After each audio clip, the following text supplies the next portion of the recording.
Penelusuran referensi merupakan hal yang wajib dilakukan oleh mahasiswa saat menyusun karya ilmiah, entah itu skripsi ataupun tesis. Nah, jurnal ilmiah atau artikel ilmiah yang ada di dalam jurnal merupakan referensi yang harus ada di dalam skripsi atau tesis kalian. Di sini saya akan bahas kriteria referensi jurnal yang baik untuk skripsi atau tesis kalian.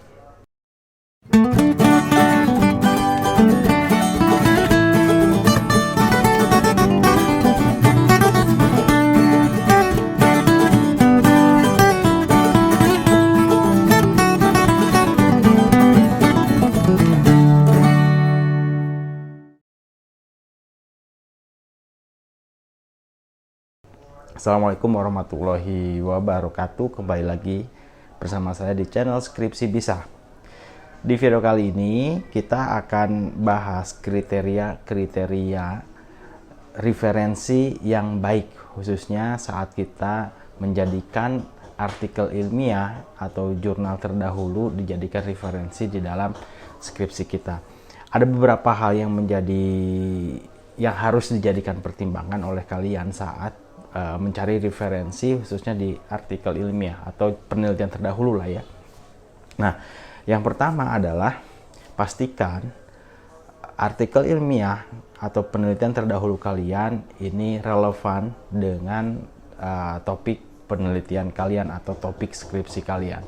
Nah, terkadang topiknya relevan, namun kalau dilihat dari lokasi itu tidak relevan atau dari konteks itu tidak relevan. Itu sering sekali terjadi. Contoh misalnya kita meneliti di dalam konteks perguruan tinggi atau lembaga pendidikan, tapi yang dijadikan referensi adalah artikel-artikel yang memang konteks penelitiannya adalah di industri manufaktur misalnya.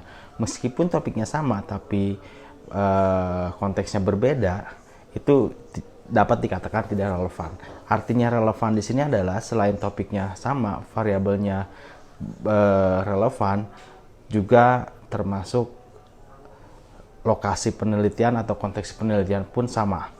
Begitupun dengan metode. Nah, jadi artikel penelitian terdahulu yang baik dijadikan referensi adalah artikel penelitian yang relevan dengan topik kita, yang relevan dengan konteks penelitian kita, yang relevan dengan metode-metode yang kita pakai. Itu yang pertama. Yang kedua, kriterianya adalah artikel ilmiah itu harus mutakhir. Ya, mutakhir ini artinya terbaru ya. Karena bisa saja ketika kita menjadikan artikel ilmiah yang terlalu lama atau yang terlalu tua, itu tidak lagi relevan dengan perkembangan zaman atau keilmuan saat ini. Maka kemutakhiran dalam menjadikan artikel ilmiah referensi ini perlu diperhatikan. Ya, biasanya di setiap kampus itu membatasi, misalnya untuk artikel penelitian di jurnal boleh 5 tahun terakhir. Ya, jadi maksimal itu 5 tahun terakhir. Nah, itu mutakhir.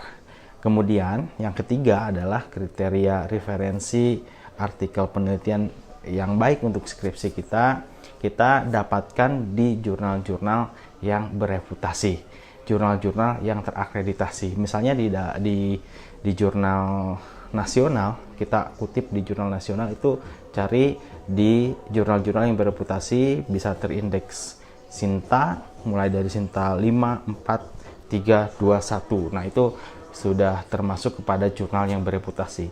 Atau kita misalnya kutip referensi atau artikel penelitian dari artikel jurnal yang terindeks Scopus. Nah, itu berbobot artinya ya. Jurnal-jurnal yang bereputasi. Kemudian yang terakhir nih ya, kriteria yang baik adalah melakukan penulisan pengutipan di referensi itu dengan baik dan benar. Artinya cara ngutip referensinya harus disesuaikan dengan ketentuan yang berlaku. Misalnya kita harus menyebutkan sumber, harus ada daftar pustaka, dan lain-lain.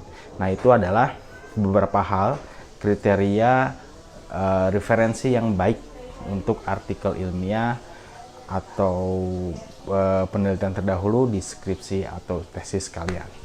Mudah-mudahan bermanfaat penjelasan ini. Terima kasih. Assalamualaikum warahmatullahi wabarakatuh.